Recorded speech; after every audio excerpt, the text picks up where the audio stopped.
So welcome back everyone. Now that we have understood what is density operator formalism, let us try to understand a few applications of it so that we can try to understand how does different NMR experiments actually work. So we'll be discussing applications of density matrix formalism.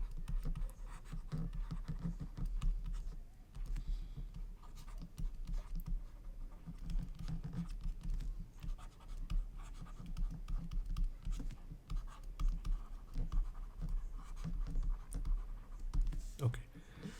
So before we go in there, let us recap a little bit about the various Hamiltonian that we care about for understanding different pulse programs or pulse different NMR experiments. So basic uh, is the free precession Hamiltonian where we evolve only chemical shift. So this is called as HCS. We can say chemical shift Hamiltonian. In time dependent form, we have seen that this is nothing but omega I, capital omega I, that is offset, and IZ, right? This we have understood. This is all of these Hamiltonians that I'm going to write are time independent, as we have seen after conversion, right?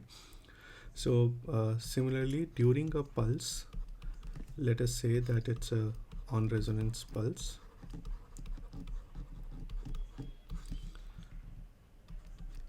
So let's say if it's a 90-degree X pulse,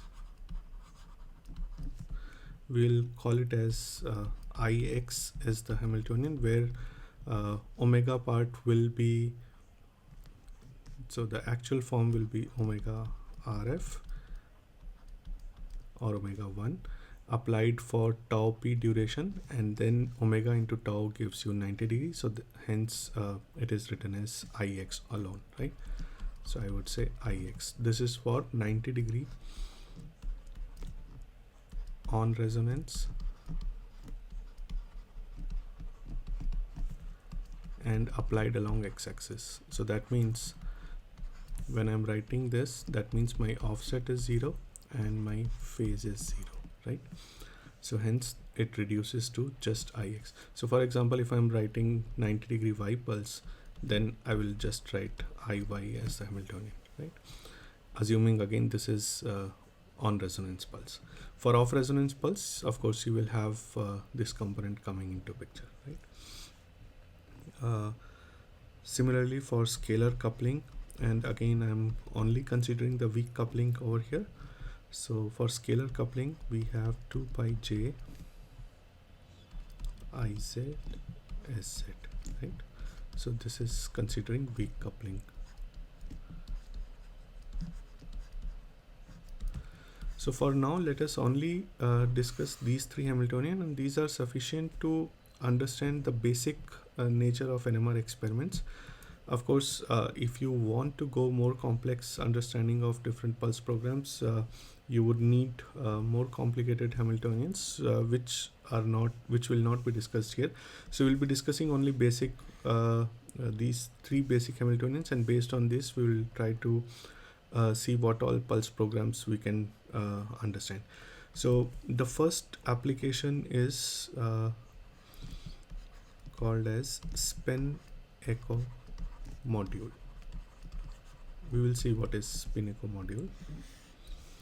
Pictorially, it is represented as a delay followed by a 180-degree pulse and a delay. So delay is defined like a tau delay, 180-degree pulse, and tau delay. So these two delays have to be exactly same. So that's why it is written as tau 180 tau. It is also represented as tau 180 tau. Okay. So this block is called as spin echo module, and it is very important to understand what goes on during this module, because it is applied in a lot of NMR experiments. Okay, so let us try to understand a simple spin echo module. So let's say you start with a 90-degree pulse followed by a delay, then a 180-degree pulse followed by you can have a detection or any other thing going on after that.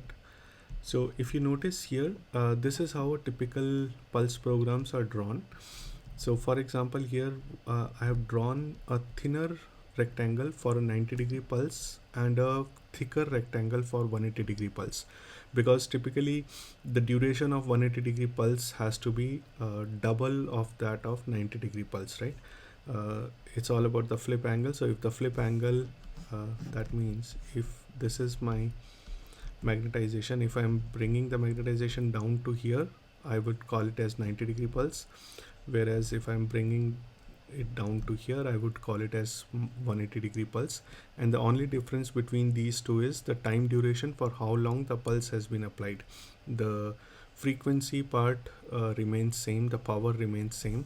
So that's how it is drawn, as that the duration of the pulse is double of that duration. Okay, so let us also define the phase of the pulse. So this is applied along x, that is this side b1. So b1 is along x-axis, and let's say the 180-degree pulse is applied along 180-degree y pulse. Okay, now, and this is tau and tau. Okay, so here, so we will have different density matrices. So we have sigma 0 after application of pulse. Let's say we have sigma 1. After evolution we have sigma 2. After application of 180-degree we have sigma 3, and after the second tau we have sigma 4. And of course, if you want to have detection after that, so you have another evolution during this, followed by calculation of trace with I plus operator, right? So we will not go all the way to this point. So we'll just see what happens because of this tau 180-degree tau block. Okay, so let's consider a system. So let's consider multiple spin system. Let's say 3-spin system and no coupling, so no scalar coupling. Okay, so that means my carbons are, let's say, really far off, and I have 3 protons. So it's a homonuclear system, A, B and C. Okay, so how do I draw it pictorially?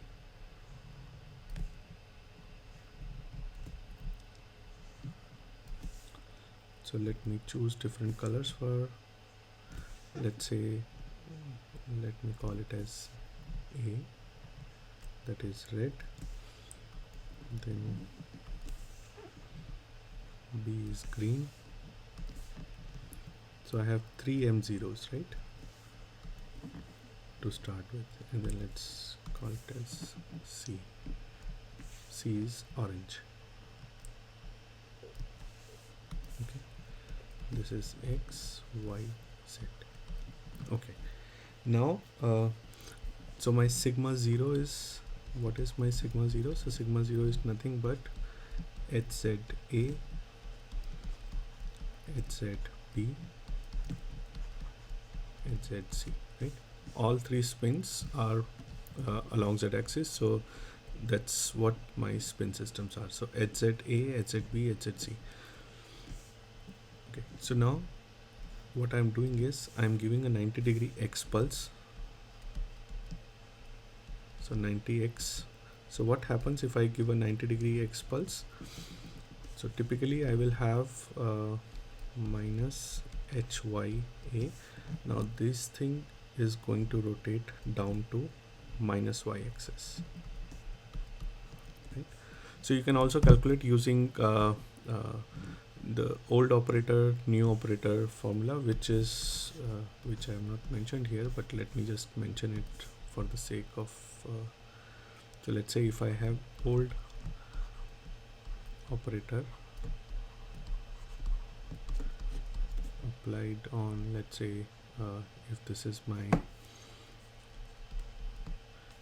Ix or something, then I have old operator into cos of angle where angle is defined by the frequency and time of this Hamiltonian plus new operator sine of the angle, right?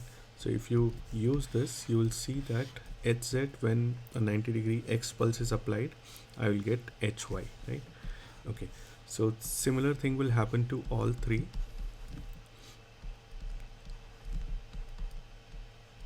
Minus hy, sorry, this is minus for all three.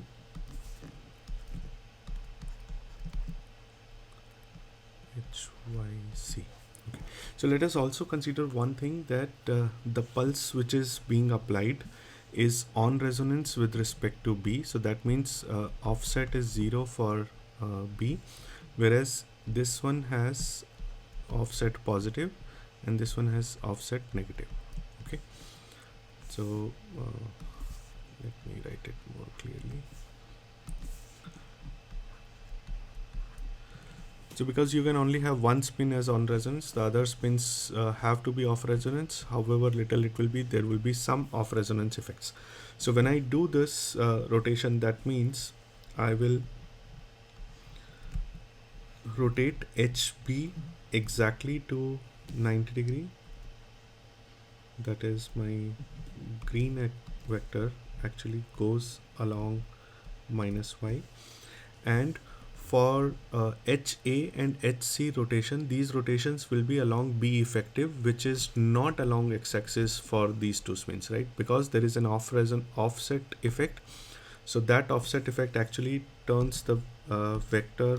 So we can calculate the exact rotation by actually doing the rotation matrices, which I'm not going to discuss. But let's say that this just falls little bit above minus y, and this just falls little bit below. This one was orange, a little bit below minus y axis. This is just for the sake of understanding exact rotations. This may not be the exact one, but this is just for sake of understanding that, okay, that there is some off resonance effect for the red and the orange spins, right? Because there for red the offset is more than 0. For orange the offset is less than 0. Okay, so now okay, let's call it as, in general we have minus hy. Okay, so for in general we have after 90 degree hz is rotated to minus hy. Okay, now during this tau delay, what is happening? So this is we can say that this is our sigma 1. Okay, now after that there is a tau delay, right? So during tau delay there is free precession happening, because there is no coupling, only chemical shift Hamiltonian will apply. So chemical shift Hamiltonian is omega iz, right? So in this case it is I is h, so we will write omega hz. Okay, now if you see what is happening in vector diagram, so basically what we are interested in, when the spins have flipped down to transverse plane, we are interested in what is going on in the transverse plane, assuming that there is no relaxation. Okay, so let us consider a case of no relaxation, so that the vectors are precessing only in transverse plane and they are not moving back to z-axis, and they are not dephasing also. So no relaxation. So what we are worried about is the projection of all these vectors onto xy plane. So let me just draw xy plane now instead of the three-dimensional coordinate frame, right? So in this one, all the vectors are looking, their lengths may be different because of different projections, but all these vectors are lying along minus y axis, right? Okay, this is easy to understand. Now if I calculate, let us say that if I calculate the effect of this chemical shift Hamiltonian onto hy, what do I get? So I will get old operator minus hy cos of omega t. So in this case it will be tau. So cos of omega tau, because it is applied for tau duration, right? And now new operator will be calculated by the same cyclic commutation relation. So hz applying on hy will give you minus hx, so you get minus minus becomes plus, so you will have plus hx sine of omega tau, right? This is what I'm going to get as my sigma 2, right?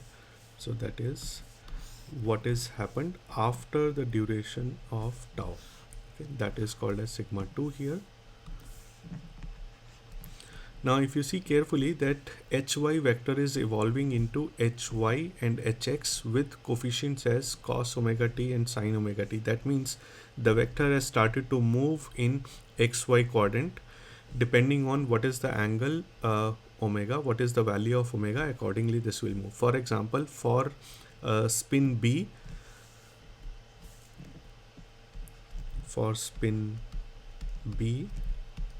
omega is 0. If omega is 0, that means hy stays as hy, it does not move towards minus x or plus x axis, right? For spin A, offset I said is greater than 0, that is offset is positive. For spin C, offset is negative. So let's say for offset is positive, that means cos of omega t plus hx sine of omega t. That means spin A spin A was red, so spin A starts to move in this direction.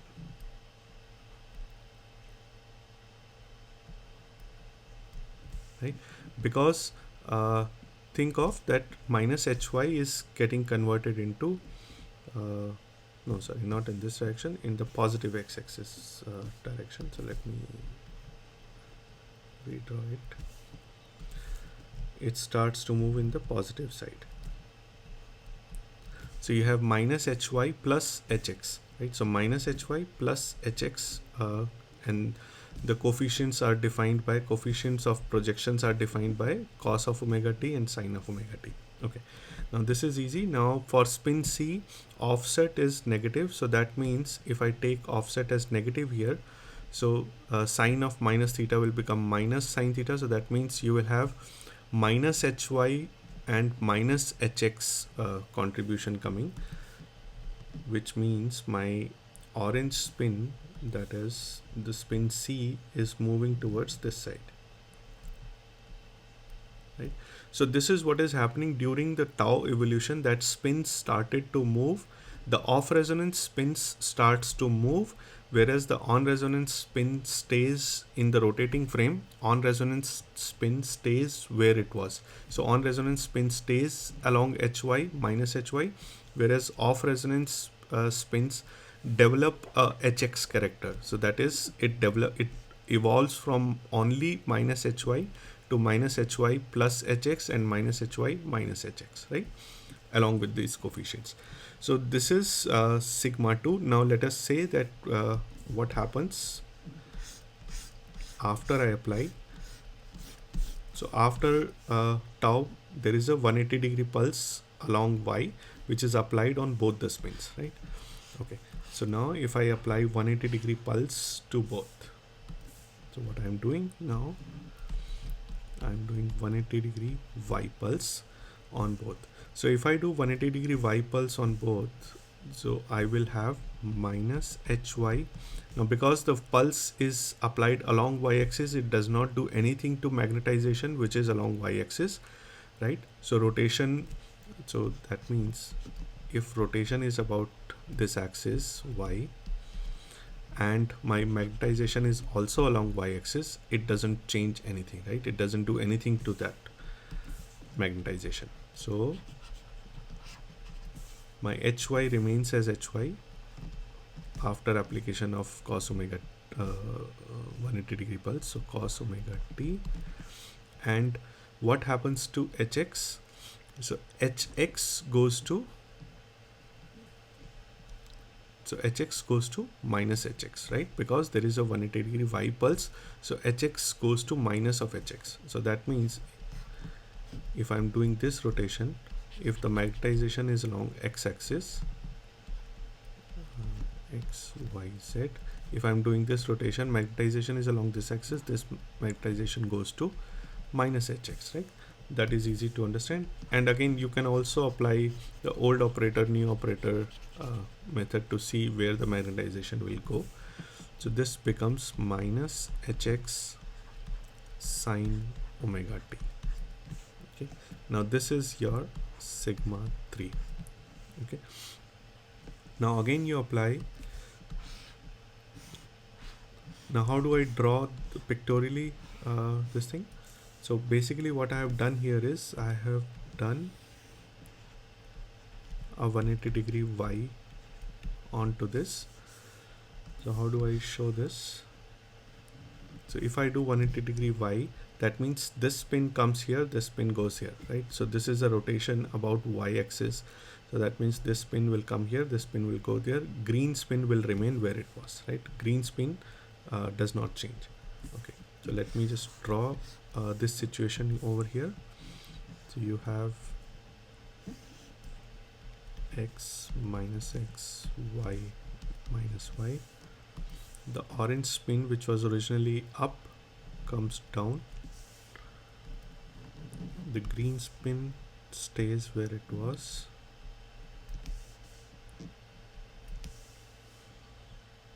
And the red spin was down, and it changes the quadrant, right? Now red spin was originally moving downwards, that is originally it was moving anti-clockwise, so it will continue to evolve in counterclockwise direction, right? Whereas the orange spin was evolving in the clockwise manner, so it will continue to evolve in the clockwise manner. Okay, so I will show it here again, once again. So orange was doing clockwise rotation,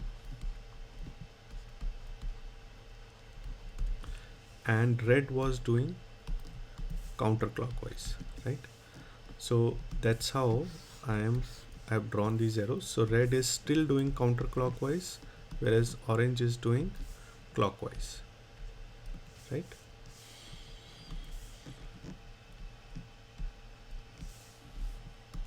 Okay, so now what will happen if I waited for another tau period? Now if I wait for another tau period, what happens? So whatever evolution of this spin has happened during the tau period, that is the angle was omega tau. So whatever evolution was happened, now that evolution will be refocused, right? So if you see that now during this tau period, the red vector will go back to minus y-axis. So what exactly, how exactly it will show up here? So red vector will move back to its original position, that is minus hy, and so is the orange vector, that will also move back, and green was there only to start with, right? So green does not change. Now let us see mathematically if it gives you the same result or not. So what we are doing is, now we are doing another tau evolution, and the Hamiltonian here again is omega iz, right? Chemical shift Hamiltonian will be omega iz.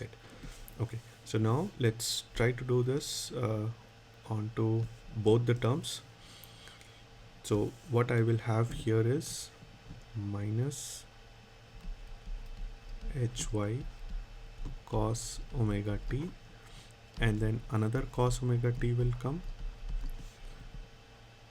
minus, and then this will become plus hx cos omega t. Let me just explain it how it is happening.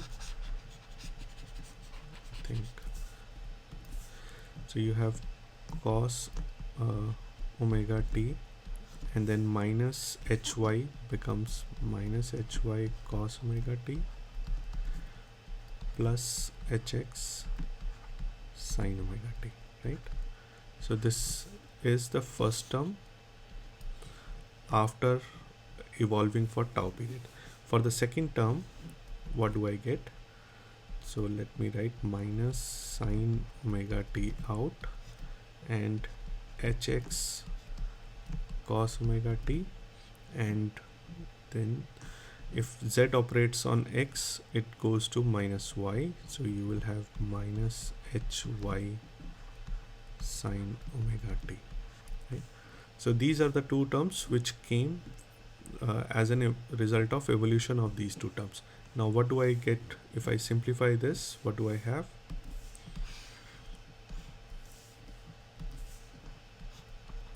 So let me just open up all the brackets. So I will have minus hy cos square omega t plus hx sine omega t cos omega t minus hx sine omega t cos omega t and minus hy sine square omega. This should be plus, yeah. So this will be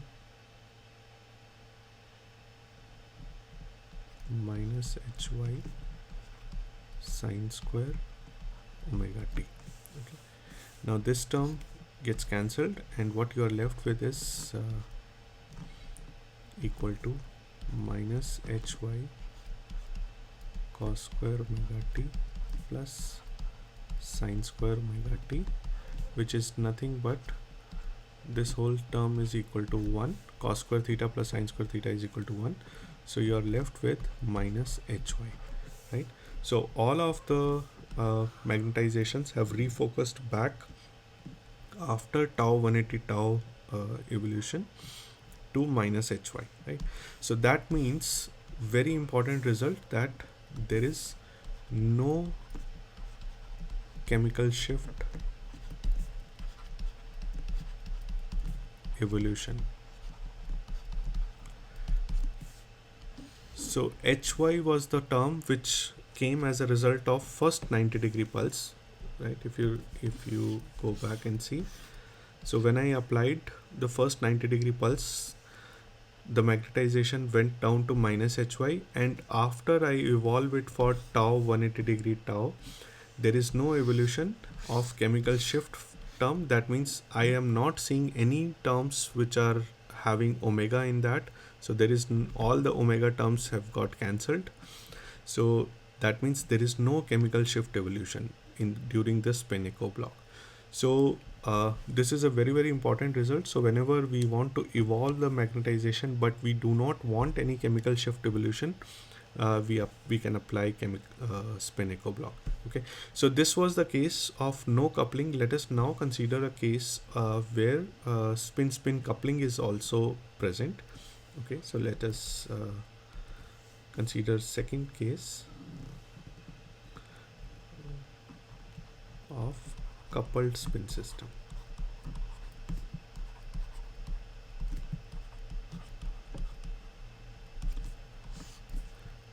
Something like, let's say, CH3OH, where you have spin A and spin B. Okay, so in this case, again we are applying the same block. So you have 90-degree pulse followed by tau, 180-degree pulse applied to both followed by tau. Okay, so we'll be looking at the density matrix at each step. So this is again the same pulse 90x, and here it is 180y. Okay, and then tau 180 tau. Okay, so to start with, sigma 0, now we'll have HZA same as before, so HZB. So you have two spins, so I'm writing for two spins, so I'm writing for HZA and HZB.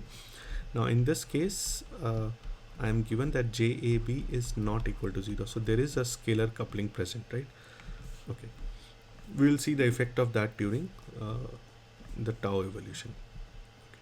So now if I am applying a 90-degree X pulse what do I get? Again, I will get same minus HYA. So both the spins will go towards minus y-axis minus HYB, right? Okay. So let us now consider the evolution of one pulse at a time, one spin at a time. Okay. So now during, let's say, tau period, what will be the Hamiltonian? We have seen that there is no chemical shift evolution, so I will not be doing chemical shift evolution now, but you can along with spin scalar coupling evolution, I mean. So but you can test it yourself again, that even if I apply chemical shift and scalar coupling to a coupled spin Hamiltonian, there will not be any chemical shift evolution, right? So I will not do specifically chemical shift Hamiltonians because I have just seen that there is no chemical shift evolution during this part, right? So I will apply only the scalar coupling Hamiltonian, even though the chemical shift evolution Hamiltonian is present. Okay. So I will just apply 2 pi j hz A hz B. Okay. So this is the scalar coupling Hamiltonian. Right? Now what happens to Hy? So Hy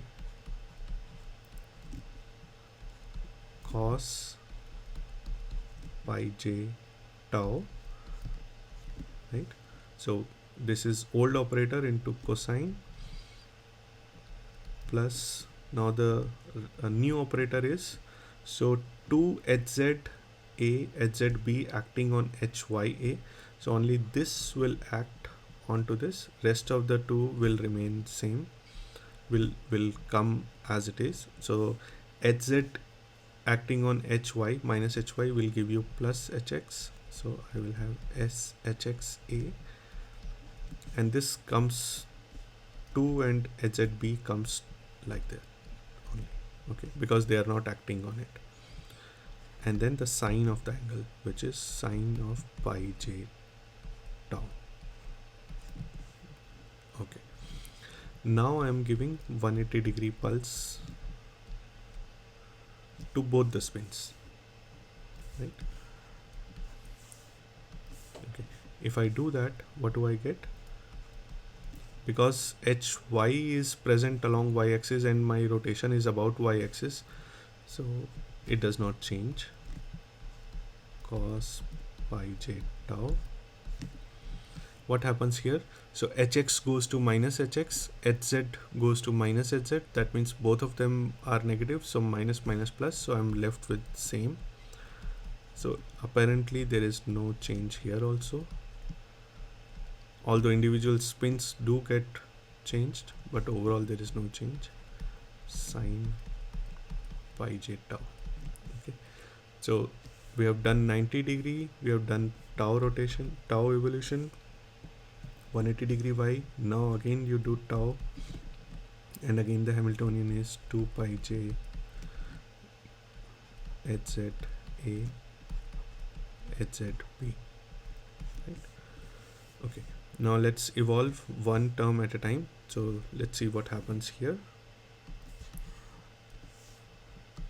So you have cos pi j tau, and you can take minus out maybe.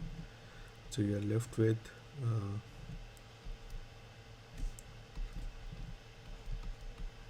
Hya cos pi j tau, and if I'm doing Hz,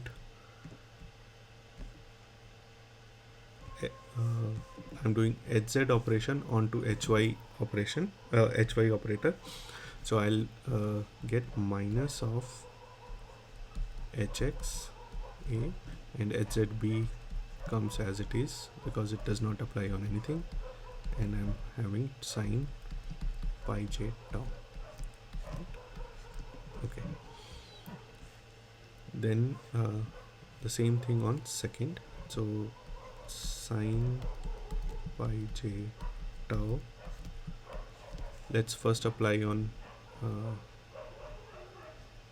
so old operator, so that is 2 hx a hz b cosine pi j tau. And then for new operator, let us see what happens. So hzb and 2 part gets cancelled, so there is so that goes away, and hz applies on hx will give you z on so you have x y z, so z on x will give you positive y, right? So you have plus hy sine pi j tau. So here 2 and hz uh, 2 and hz, so that goes off, and only resultant of hz application on hx remains as hy. So this is for spin A, right? Now let us expand it and see what do we get. So this is equal to, so if you see here, hy and hy will have the terms common, so I'm taking hy out, and what I have here is cos square pi j tau and minus, so if I take minus of this out, so cos square sine square pi j t.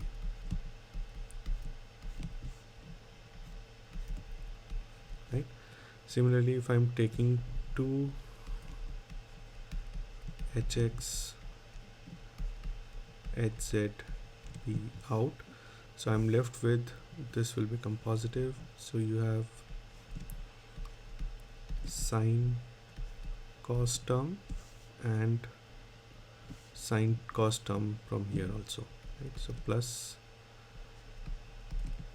I'm not writing the angle, so sine cos term, right? So that is 2 sine cos, right? 2 sine theta cos theta. So this one can be written as cos 2 theta. So what I have here is minus hya cos 2 pi j tau, and this one is nothing but sine 2 theta 2 hx a hz b sine 2 pi j tau, right? So now you see that when we consider scalar coupling evolution, we do see the terms which are containing scalar coupling, or the scalar coupling constant, right? Scalar constant, coupling constant value, magnitude of the scalar coupling, that is j, right? So that means scalar coupling continues to evolve even though the chemical shift is refocused during spin echo. The coupling, that scalar coupling continues to evolve, and that's a very, very important result. We will see why it is important in when we actually apply spin echo to different pulse programs, different NMR experiments. So let us also see an important result here. So this was so when hy is given a tau 180 degree tau evolution, right, minus hy, it comes to this. Now let us say that if I have tau is equal to, if tau is equal to 1 over 4j, right, then what will happen? So I can choose tau because tau to be any value, so I'm choosing tau is equal to 1 over 4j of this coupling constant. So j is the coupling constant, right? So this would mean that my cosine term would go to 0, whereas sine term would go to 1. So that means if I do this condition, minus hy tau 180 tau, it evolves to nothing but 2hx hzb, right? So this type of conversion is called as this type of magnetization is called as in-phase magnetization. When you have magnetization with pure x or y component, this is called as in-phase magnetization. And here this type of magnetization where one of the spins is in transverse plane and another spin is in z-axis, this is called as anti-phase magnetization. So nothing to worry about. This is just the product operator or density operator language which is used in typical NMR experiments. So for example, I will write down all the in phase terms. So all the in phase terms are, let's say for a 2 spin system IS. Okay, so you have IX, IY, SX and SY. These will be called as in phase terms. And what will be the antiphase terms? Antiphase terms will be IX when one of the spin is in XX transverse plane and the other is in Z plane, okay, Z axis. Similarly, IY, SZ, this is also antiphase. This will be antiphase in I, and if I write IZ SX or IZ SY, this will be called as antiphase in S. So these are the coherence term where the coherence is in I or X or S. These are called as in phase or antiphase terms. So since we are introducing these terms, let me also tell when both the magnetization or both the spins are in, let's say, the transverse, something like this, IX SX, IY SX, IY SY. These are called as multiple quantum terms, and these are not observable directly because if you calculate the trace, we have seen that earlier, if you calculate the trace with the ladder operator, the trace goes to 0. So these are not observable, but we do make use of these terms indirectly. You can observe, we'll see later if we when we learn HMQ, when we learn different NMR experiments. So there are 3 different type of terms: in phase terms, antiphase terms, and multiple quantum terms. We'll be when I'm trying to explain different experiments, I will be using this kind of terminology. So that's why I have introduced this. Okay. So now let us see. So far we have looked at spin echo in homonuclear spin systems. Let us see what happens in heteronuclear spin system. So spin echo in heteronuclear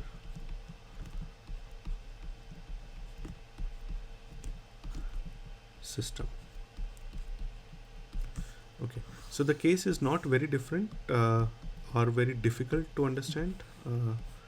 It's actually rather very simple. So in this case, what we are doing is we are actually applying the pulses and the delays in 2 different channels. Okay, because it's a heteronuclear spin system. So let's say that the coupled spin system is taken as H and C, so proton and carbon. So because the RF coils in hardware, the RF coil for proton and for carbon is separate. So in experiment it is drawn like that. So you have proton channel where you have 90, 180 degree, 90 tau, 180 degree tau is applied. So let's say 90, 180. Let's say you have same phases, 90 y, 180 degree, or let's say you have, I think we had 90 x, 180 y, right? Okay, so this is for proton channel. Okay, now for carbon channel, you only have 180 degree pulse shown, right?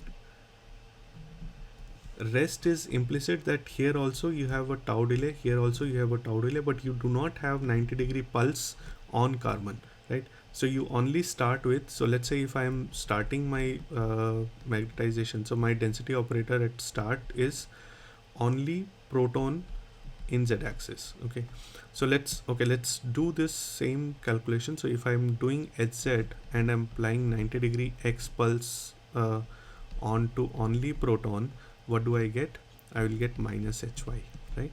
Now if I'm applying the tau evolution, so I will do only the chemical shift, only the scalar coupling evolution and no chemical shift, because we have seen that chemical shift does not evolve. So now 2 pi j hz cz. So I will be left with, I will get the exact same terms. It's just that instead of hzb, now I will be getting cz, right? So now I will have minus hy cos pi j tau plus 2hx cz sine pi j tau.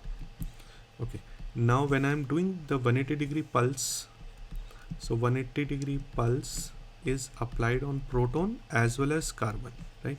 So that means the result is same as earlier. So the y does not change because the pulse is along y-axis, cos pi j tau.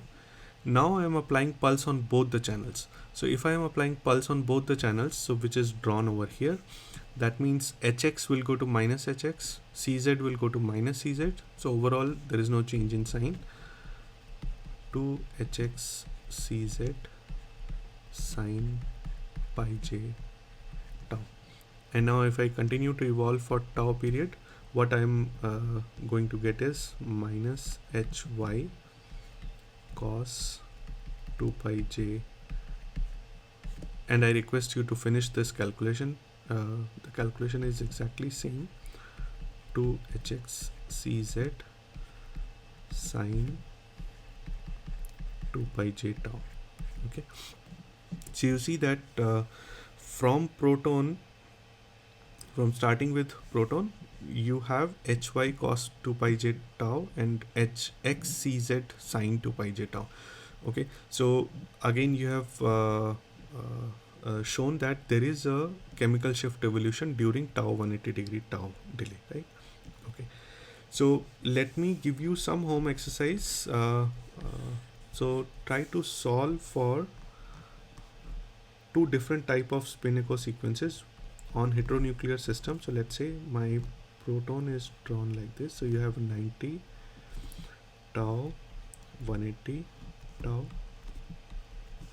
So you take the same phases as 90x 180y, and now there is no pulse on carbon. Okay, so you have tau,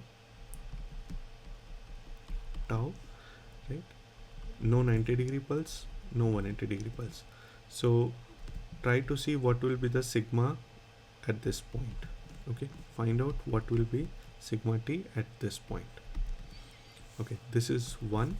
And for second, see the difference between this one and the one which we have done is that the 180 degree pulse is now applied only on proton.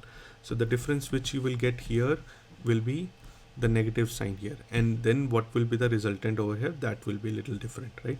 Because now 180 degree pulse is only applied onto x proton channel, so hx will go to minus hx, whereas cz will not change its sign because there is no pulse applied on carbon channel. So what you will get here is the negative sign, and then accordingly this evolution will give you different answer. Okay, so find out that answer for me. And now the second one is, let's say now I'm doing a little funny here, that I don't apply anything on proton. Tau.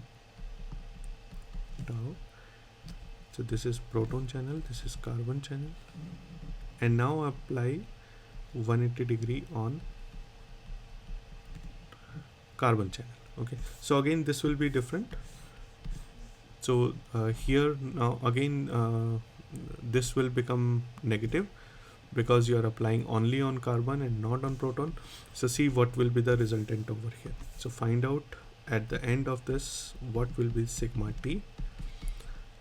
Find this out. So if you have understood the operator formalism, you should be able to calculate the density operator at any given time, given any kind of pulses and any kind of delays, right? All you have to do is find out what will be the Hamiltonian, how it is applying on a given operator, and how that operator is changing. Okay, so let us now quickly look at one more application, which is called as it's a very simple one, which is called as coherence transfer. Okay,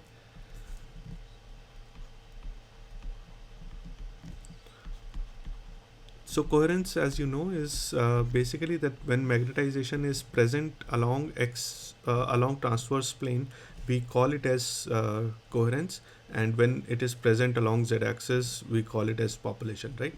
So let us say that an example of coherence transfer. What I mean is, so let's say you have a two spin system, IS spin system, and let's say your starting density matrix is, so you have prepared the system such that your sigma 0 is 2ix sz. You have the liberty of taking any of this system, because you know that you can prepare it by using any kind of pulses, right? Now that you have seen that you can prepare this kind of system by uh, applying spin echo 90 and then spin echo block, so you know that you can take this as a starting spin system. Okay, so now on to this, if I am applying a 90y pulse, which is applied only on I, okay, what do I get? So applied only on I, a 90y pulse. So y on x will give me z with a negative sign, so that means I will get minus 2ix sz. And let's say if I apply again a 90y pulse on S only, right? Now it is only on the S spin. What do I get? Now y applied on Z will give me x with a positive sign, so the negative stays. So this is minus 2iz sx, right? So now if you notice, this is antiphase for I, this is antiphase for S, right? So that means what you have done is you have shifted the coherence from I spin to S spin, right?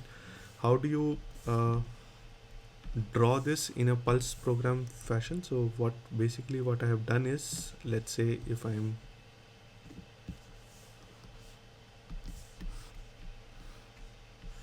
let me draw it here. So let's say if I have proton channel, this is my 90 degree, or I have not said it as proton, so let me say that it's I channel and S channel. Okay, and then this pulse is 90y, this pulse is 90y. So to at starting I had 2ix sz, whereas at the end of the two pulses I have minus 2iz sx, right? So you see the difference by application of two simultaneous 90 degree pulses. So although the pulses are applied simultaneously, I am doing this calculation one after the other, and you can do this in any order because the two operators commute, so it does not matter in which order you do this calculation. The two operators are applying on two different spins, so they have to commute, right? So here you see that the magnetization is antiphase with respect to I. Here the magnetization is antiphase with respect to S. So such type of transfers of magnetization are also routinely done in NMR, different NMR experiments, and we will see use of two simultaneous 90 degree pulses also short in maybe next lecture. So such a sequence or such a mechanism or process is called as coherence transfer, because you have shifted the coherence from one spin to the other spin. I think that is all for today. So I hope application of density matrix will make some sense once you do some calculations yourself, and that is all for today. Thank you.